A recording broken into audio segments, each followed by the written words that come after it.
నమస్తే సార్. నమస్కారం అండి. ఓం శ్రీ గురుభ్యో నమః. సార్ పక్షవాతం అనేది వచ్చిందంటే పోదు. సో 24 గంటలు దానికి మెడిసిన్ అనేది డెఫినెట్‌గా అందించాలి అంటారు. సో మన ఆయుర్వేదిక్‌లో లేదన్నా మంచి చిట్కా ఏమైనా ఉందంటారా దీనికోసం?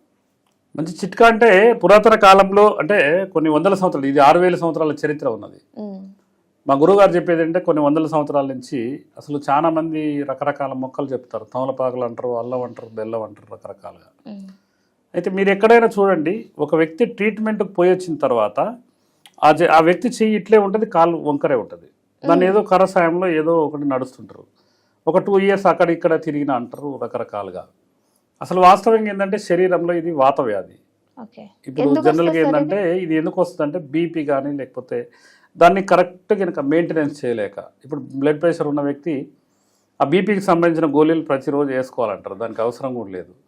కరేపాకు జ్యూస్ తాగితే పోతుంది వాస్తవంగా బీపీ. ఇప్పుడు ఈ రోజు పరిస్థితి ఏంటంటే ఎక్కడైనా కూడా జబ్బు పడంగానే గుర్తుకొచ్చేది అలోపతి డాక్టర్. ఆయన గారి దగ్గరికి పోగానే ఉదయం ఒక ట్యాబ్లెట్, సాయంత్రం ఒక ట్యాబ్లెట్, ఉదయం ఒకటి, మధ్యాహ్నం ఒకటి, సాయంత్రం ఒకటి, రాత్రి ఒకటి, ఉదయం ఒకటి, మధ్యాహ్నం ఒకటి, నీ ఓపుకున్నంత 12 గంటలలో 12 గోళీలు వేసుకుని అది పెంచుతూ ఉంటాడు.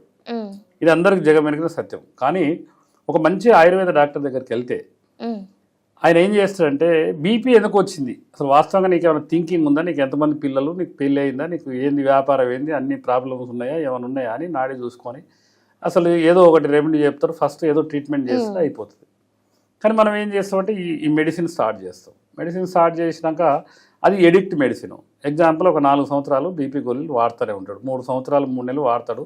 ఒక 15 రోజులు ఏదో అనుకోకుండా టూరుకు పోతాడు, ఆ ట్యాబ్లెట్ దొరకవు కంపెనీకి. ఇక ఏదో కొందామని 4 రోజులు వేయకుంటుంటాడు. ఆటోమేటిక్గా ఆ బ్లడ్ ప్రెషర్ అనేది ఇది కంట్రోల్ ఉండేది. అంటే ఇది only maintenance, not a treatment. మీరు అలోపతి మెడిసిన్ ఎప్పుడు కూడా అది ట్రీట్మెంట్ కాదు, అది ఓన్లీ అదుపులో ఉండటానికి. అది అదుపులో ఉండటానికి పోయి ఈ శరీర అదుపులో ఉంచుకోకపోయి శరీరంలో అనేక రకాల ఆర్గాన్స్ కూడా తినే ప్రక్రియ అందరికీ తెలిసిన విషయమే. ఈ టాబ్లెట్ వాడొద్దు, ఈ రీసెంట్గా 11-12 సంవత్సరాల పిల్లలకు టానిక్ వాడొద్దు, ఇది విషపూరితమైనదని అందరు పత్రికల్లో చదివింది.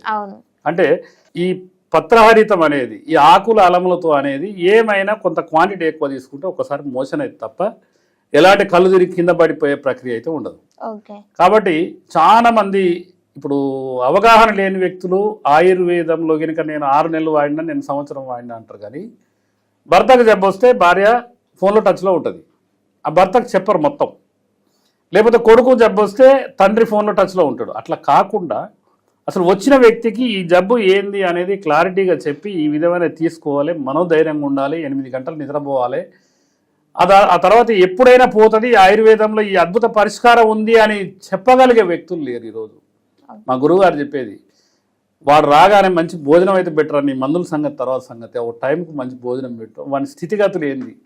అసలు వాస్తవంగా ఏంటంటే ఆయుర్వేద వైద్యులు చూడాల్సింది ఏంటంటే కాన్స్టిపేషన్, మోషన్ ఫ్రీ ఉందా లేదా, నడక ఏ విధంగా నడుస్తుండు, ఈయన ఎంతసేపు మాట్లాడగలుగుతుండు, ఈయన ఓపిక ఎంత ఉంది, నిలబడితే 1 గంట సేపు నిలబడి మాట్లాడుతుంటా, అర్ధగంట కానీ 10 నిమిషాలు ఓపిక లేకుండా ఆ 10 నిమిషాలు ఒక 5 పేషెంట్లు ఉంటేనే వాడు తేపకోసారి అయిపోయిందా, నా క్యూ ఎప్పుడు అంటుంటాడు. అంటే మనిషి స్థితిగతులని ఆధారంగా చేసే వైద్యం ఆయుర్వేద వైద్యం. మా గురువులు చెప్పిన మాట. పక్షవాతానికి అసలు వాస్తవంగా 24 గంటలనే తీసుకురావాల్సిన అవసరం లేదు. 24 గంటలు అది అలోపతి ప్రక్రియ, ఒక ఇంజెక్షన్ వేస్తారు. ఆ ఇంజెక్షన్ చేసినా కూడా ఈ వంకర్లే, ఏదో నామినల్గా నడవగలుగుతాడు స్టాండో గిండో పట్టుకొని. కానీ ఆయుర్వేదంలో ఒక అద్భుతమైన ఔషధం. ఈ ఔషధం మేము సేకరిస్తుంటే కొన్ని వందల మంది ఆయుర్వేద డాక్టర్లు వచ్చి మా దగ్గర చూసిన మొక్క ఇది. దీన్ని చేగొండి మొక్క అంటారు. ఇది చేగొండి మొక్క. దీనికి ఏం చేసిందంటే పురాతన కాలంలో గేదెలకు కానీ, మనకు ఆవులకు, బర్రెలకు కానీ, లేకపోతే మనుషులకు కానీ ఎలాంటి వాత ఉన్నా కూడా ఇది ఏం చేసిందంటే ఆకుల్ని తీసి దాంట్లో మనకు దినుసులు ఉంటాయి. ఎచ్చాల అనేది వెనకటల పురాతన కాలంలో ఆ ఎచ్చాల అనేది పౌడర్ చేసి దీంట్లో కలుపుతారు. ఒక 6 రకాలు వాయు మిరియాలు దీన్ని ఒక 10-15% అంటే ఎగ్జాంపుల్ ఒక కేజీకి 150 గ్రాములు కానీ 200 గ్రాములు కానీ దాంట్లో ఏంటంటే సొంటి ఇట్లాంటి అన్ని పిప్పల్ మోడి అంటారు, ఆ రకరకాలుగా అవన్నీ ఒక ప్రక్రియ లాగా దంచి మేము ఎండలో ఎండబెట్టుకొని దాన్ని పౌడర్ చేసి డబ్బాలల్లో మన భీమసేన పచ్చకర్పూరం అని ఉంటుంది, 1 కేజీకి 2 గ్రాములు అది వేసి నిలవ పెట్టుకుంటాం, ఎన్ని సంవత్సరాలని నిలవ ఉంటుంది. అయితే ఇది ఏంటంటే వర్షాకాలం పడ్డ తర్వాత పచ్చగా ఉంటుంది కాబట్టి దాన్ని అంతా సేకరిస్తాం.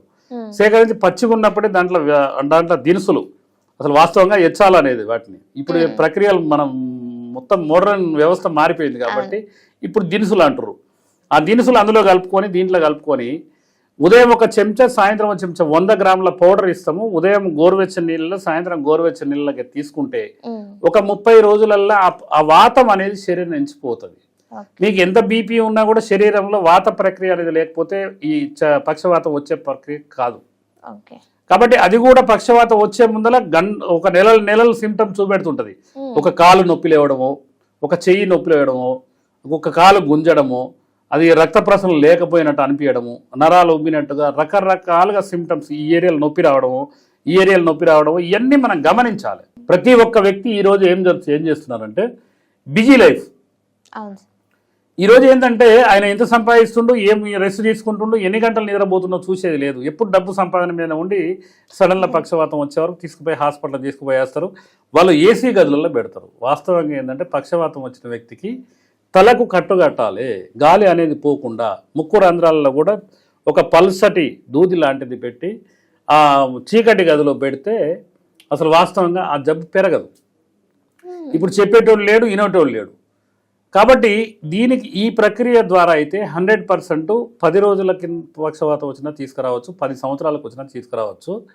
ఎప్పటికైనా కూడా ట్రీట్మెంట్ అనేది ఒక 3 నెలలు, 4 నెలలు, 5 నెలలు ఆయన శరీర తత్వాన్ని బట్టి ఎన్ని రోజుల్లో ట్రీట్మెంట్ అయితేనే ఆయనే చెప్పగలుగుతాడు. ఒక 2 నెలలు వాడిన తర్వాత ఒక 40% పోయింది అంటే ఇంకొక 2-3 నెలలు వాడితే మొత్తం పోద్దని అట్లా. ఇంకొకటి ఏంటంటే ఇది చేగొండి మొక్క. దీనికోసం ఇది సుమారు మా దగ్గర, మా ఆశ్రమం దగ్గరలో కానీ లేకపోతే మా 3-4 సెంటర్లు ఉన్నాయి. అక్కడ కనీసం 2-3 క్వింటాల్ డ్రై పౌడర్ ఉంటుంది. ఎందుకంటే ఇప్పుడు వర్షాలు పడగానే సేకరించుకుంటాం. మా ప్రాంతంలో కానీ నాగార్జున సాగర్ డ్యామ్ పరిసర ప్రాంతాల్లో కానీ, పెద్దపల్లి గుట్టలలో కానీ, లేకపోతే రాచకొండ గుట్టలకు ఆనుకొని విలేజ్లలో ఎప్పటికైనా కూడా అడవిలో లేదు ఇది. మన విలేజ్లలో చిన్న చిన్న వాగుల్లాగా ఉంటాయి, వాగులు వంకల్లాగా మామూలుగా చెట్లు పెరిగితే ఆ చెట్లకు ఆనుకొని పెరిగేది ఇది. కాబట్టి ఇదొక ప్రక్రియ. ఇది 100% పనిచేసే ప్రక్రియ. ఇది ఎంతో మంది నా గురువులు చెప్పింది. అనేక స్టేట్లలో నేను వెళ్ళిన. ఇంకొకటి ఏంటంటే నేలదంతి మొక్క అని ఉంటుంది. నేలదంతి చెట్టు యొక్క ఆకు ఇది. ఇగో ఈ విధంగా ఉంటుంది, తమలపాకు లాగానే ఉంటుంది. మనం ఏంటంటే డ్రై చేసేవారు కొద్దిగా ఆకు చూస్తానికి కూడా అట్లా. ఇది నేలదంతి చెట్టు. దీన్ని ఏం చేస్తామంటే ఉదయము ఒక 3 నుంచి 4 ఆకులు దంచి ముద్దలాగా చేసి ఒక గ్లాస్ నీళ్ళల్లో వేస్తాం. వేసి ఒక బట్టలు వేసి పిండుతాం. అంటే ఒక గ్లాస్ వాటర్ వస్తుంది. అది ఉదయాన్నే తాపిస్తాం. సాయంత్రం ఏమో 4-5 ఆకుల్ని ఎక్కడ పక్షవాతం వచ్చిందో ఆ పక్షవాతం వచ్చిన దానికి ఒక 4-5 ఆకులు దంచి పసరు తీసి మొత్తం ఆ పక్షవాతం వచ్చిన ప్రాంతానికి మొత్తం అప్లై చేస్తాం. అది అప్లై చేసిన తర్వాత ఒక 3 రోజులు అప్లై చేయాలి. లేకపోతే బొక్కలు కూడా చూర అయిపోతాయని మా గురువులు చెప్పేది. ఓన్లీ 3 days మార్నింగ్ కడుపులకు దాపాలి, 3 రోజులు అప్లై చేయాలి. ఎంతటి మొండి పక్షవాతం అయినా కూడా, గతంలో నేను 1 సంవత్సరం కష్టపడితే కూడా ఆ పక్షపాతం 100% రిమూవ్ అంటే యాక్టివేషన్ కావాలని నా కోరిక. నేను ఒక జబ్బు మీద పడితే దాని మీద ఎంతో మందిని, చాలా మంది గురువుల దగ్గరికి వెళ్ళి ఏ విధంగా అంటే బోల్ల సుధాకర్ అని ఒక వ్యక్తి 20 సంవత్సరాలు ఒక ఆశ్రమంలో ఒక గురువు దగ్గర ఆయన పని చేసి ఈ 2 మొక్కల్ని సజెషన్ చేసిండు నాకు. చేస్తే దీన్ని కొన్ని ఎకరాలు క్వింటాల్ దీన్ని కూడా మేము డ్రై చేసి పెట్టుకుంటాం. ఎందుకంటే ఎప్పుడు పచ్చని ఆకులు దొరకవు కాబట్టి ఒక చెంచా పొడి ఉదయం గోరువెచ్చని నీళ్ళలో కలిపి తాపిస్తాము. ఒక చెంచా పొడి వేసి బాగా పసర్లాగా బాగా అంటే ఉదయం నానబెట్టి సాయంత్రం ఏమో అప్లై చేస్తాం. పచ్చాకులు దొరికితే పచ్చాకులతో ఒక 3 రోజులే ట్రీట్మెంట్ అది చేయాల్సింది. దాని తర్వాత చేగొండ ఆకు కనుక తీసుకుంటే మీకు 100% ఒక 3 నెలలు వాడే వరకు ఎక్సలెంట్ ఉంది సార్, నాకు సగం పోయింది అంటారు. చాలామంది ఏమంటారంటే నేను 3 రోజులే వైద్యం చేసినా నడిచింది అంటే అది ఆ పక్షాఘాతం అనేది ఎంత స్థాయి వచ్చింది అనేది తెలియాలి, లెవెల్స్ తెలుసుకోవాలి. ఉత్తగానే మనం 50 మందికి ట్రీట్మెంట్ చేస్తే అందులో ఒక 3-4 రోజులు మా దగ్గర కూడా గంటల మంచిగా అయిపోయిన వాళ్ళు ఉన్నారు. ఏ వీడియోలు కూడా మేము వేయము. ఎందుకంటే పక్షాఘాతం అనేది అందరి వయసు ఒక విధిగా ఉండదు, అందరి శరీర తత్వాలు ఒక విధిగా ఉండదు. కాబట్టి దాని మీద కొన్ని సంవత్సరాలు నేను రీసెర్చ్ చేసి అనేక రకాల మొక్కల్ని సేకరించి దాని విత్తనాలు సేకరించి చాలా మంది గురువులతో సాన్నిధ్యం చేసి వాటిని ఈరోజు మేము మార్కెట్లో తీసుకొచ్చాం. మాకెందుకంటే ఏదన్నా ఒక చెప్పితే ఒక మొక్క గురించి చెప్తే దాన్ని అంటే ఎక్కువ క్వాంటిటీ దొరకాలి. ఇప్పుడు ఏంటంటే ఎక్కువ మంది వస్తుంటారు, వాళ్ళందరికీ కూడా సప్లై చేసే పరిస్థితిలో ఉండాలి. కాబట్టి ఈ 2 మొక్కల్ని కనీసం కొన్ని సంవత్సరాలుగా మేము చాలా నెంబర్ ఆఫ్ మొక్కల్ని మేము గ్యాదర్ చేసాం. జనవరిలో దీని సీడ్ వస్తుంది. మళ్ళీ ఈ సంవత్సరం కూడా కనీసం మా విలేజ్ మిర్యాలగూడ పట్టణంలో మాకు ఆశ్రమం ఉంటుంది. ఆ సరౌండింగ్లో ఒక 30-40 గ్రామాలలో కూడా కొన్ని ఏనెలని చెరువులని ఉంటాయి. అటు పక్కన మొత్తము అటు చెట్లు పెరిగి ఉంటాయి. వాటిలో కనుక మొక్కలు పెట్టొస్తూ కొన్ని లక్షల మొక్కల్ని నేను పెంచుతానికి గింజలు కూడా సీడు ప్రతి సంవత్సరం. ఈ సంవత్సరం అయితే బొప్పాయి కనీసం ఒక 50 లక్షల గింజల్ని నేను వెదజల్లే కార్యక్రమంలో చేయడం జరిగింది. కాబట్టి ఏంటంటే ఒక ప్రక్రియ అనేది మనం చేస్తే మా గురువుగారు చెప్పేది ఒక దానెమ్మటి బట్టి దాని అంతు తెలుసుకోవాలి బిడ్డ అనేది. కాబట్టి ఏంటంటే పక్షవాతం ఏ స్థాయిలో ఉన్నా ఎప్పుడు వచ్చినా ఎన్ని సంవత్సరాలకు వచ్చినా చాలామంది నేను ఈరోజు నైట్ వచ్చింది సార్ అర్జెంటుగా తీసుకురావాలంటే ఆ రోజు మంగళవారం బంద్ ఉంటుంది, బుధవారం తీసుకురండి సార్ అంటే అవుతుందా కాదా అనేది. అంటే ఆ డౌట్ లేకుండా ఆయుర్వేదంలో శాశ్వత పరిష్కారం ఉందని ఇది నేను చెప్పిన మాట కాదు, మా గురువులు చెప్పే మాట. కాబట్టి రకరకాలుగా ఒక ఆయన తమలపాకు తినమంటాడు, ఒక ఆయన అల్లం తినమంటాడు, ఒక ఆయన బెల్లం తినమంటాడు. శాశ్వత పరిష్కారం కాదు. ఇప్పుడు ఏదైనా ఒకటి కొన్ని సంవత్సరాల నుంచి కొన్ని వందల వేల సంవత్సరాల నుంచి మీకు జహీరాబాద్ దగ్గర ఒక చిన్న స్టోరీ చెప్తుంది మీకు 2 మాటలలో. ఒక భర్త చనిపోయేటప్పుడు చేగోండి అనే చెట్టు వాళ్ళ ఇంటి ముందల పందిరి కింద పెట్టి పెంచిండు. ఆయన చనిపోయేటప్పుడు భార్యకి చెప్పిన మాట ఏంటంటే నీకు జీవనోపాధికి ఈ మొక్క అవుతుంది అని చెప్తే మొత్తం అసలు ఆ ఒక పందిరి నిండా మొత్తం చెట్లు ఉంటాయి. ఆవిడ ఎవరన్నా పక్షవాతం వచ్చిన వాళ్ళకు అవి ఏం చేస్తుందంటే ఒక 300-400 గ్రామ్స్ ఆకులు ఇస్తే ఎండబెట్టుకొని ఈ విధంగా ఎచ్చాల పొడయా ఇది అంటే ఒక 1000-2000 ఇస్తే తీసుకుంటుంది, ఇచ్చేస్తుంది. అంటే ఆమె జీవనోపాధికి అవుతుందా అంటే అవసరం వస్తుందని కొన్ని సంవత్సరాల కింద ఆయన పెట్టిండు. ఆవిడ వయసు ప్రజెంట్ ఇప్పుడు 98 సంవత్సరాలు. కాబట్టి ఏంటంటే ఎంతోమంది గురువులు ఏం చెప్తున్నారు, గురువులు ఏం చేస్తున్నారని వాళ్ళ అడుగుజాడలో మనం నడిస్తే చాలన్న ఉద్దేశంతో నేను ఎక్కడ ఉన్నా కూడా పంజాబ్, హర్యానా, బీహారు, రాజస్థాన్, ఛత్తీస్గఢ్, నాగాలాండ్, ఈవెంట్ త్రిపుర కూడా వెళ్ళొచ్చిన నేను. మా గురువు గారి ఒక బంధువులు అన్ని స్టేట్లలో ఏ నెంబర్ దొరికినా ఏది దొరికినా వాళ్ళతో సన్నిహితంగా మాట్లాడి, నేను హైదరాబాద్ వాసిని కాబట్టి హైదరాబాద్లో పెరిగిన మిర్యాలగూడలో పుట్టినా కూడా నేను హిందీ ధరలాగా మాట్లాడతా కాబట్టి వాళ్ళు హిందీ ఒకటి వస్తే భారతదేశం మొత్తం సంతరించవచ్చు. కాబట్టి నాకు ఇచ్చిన వరం ఏంటంటే హిందీ భాష. నేను ఎప్పుడు కూడా అన్ని ఛానళ్ళలో చెప్తుంటా. కాబట్టి పక్షవాతం అనేది జబ్బు కాదు. దాని కనుక కొంతమంది ఏం చేస్తారంటే ఒక 3 నెలలు ఈయన దగ్గర వాడినని ఈ చెయ్యి జారి ఉంటే కొంత టైం పడుతుంది, ఇది స్కిడ్ అయి కింద పడుతుంది అన్నమాట.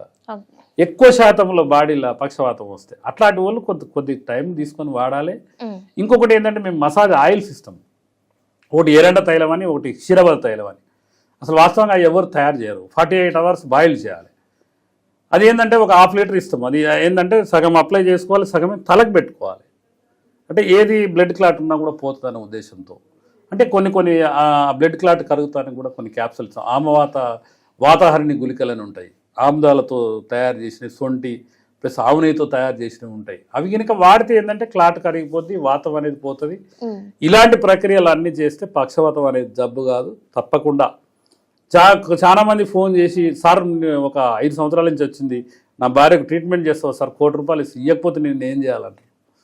వైద్యం అనేది ఎప్పటికైనా కూడా నేను శాశ్వత పరిష్కారం చేస్తా పోగొడతా అనొద్దు. 1 నెల 2 నెలలు వాడిన తర్వాత 1 నెల వాడిన తర్వాత వాళ్ళకి ఇంట్రెస్ట్ ఉండాలి, ఆయుర్వేదంలో పోతుంది అన్న ఉద్దేశంతో. ఇప్పుడు కొడుకుకు జబ్బు పడితే తండ్రి మాతో మాట్లాడతాడు, మీ బాబుతో మాట్లాడి అంటే వాడు మాట్లాడు.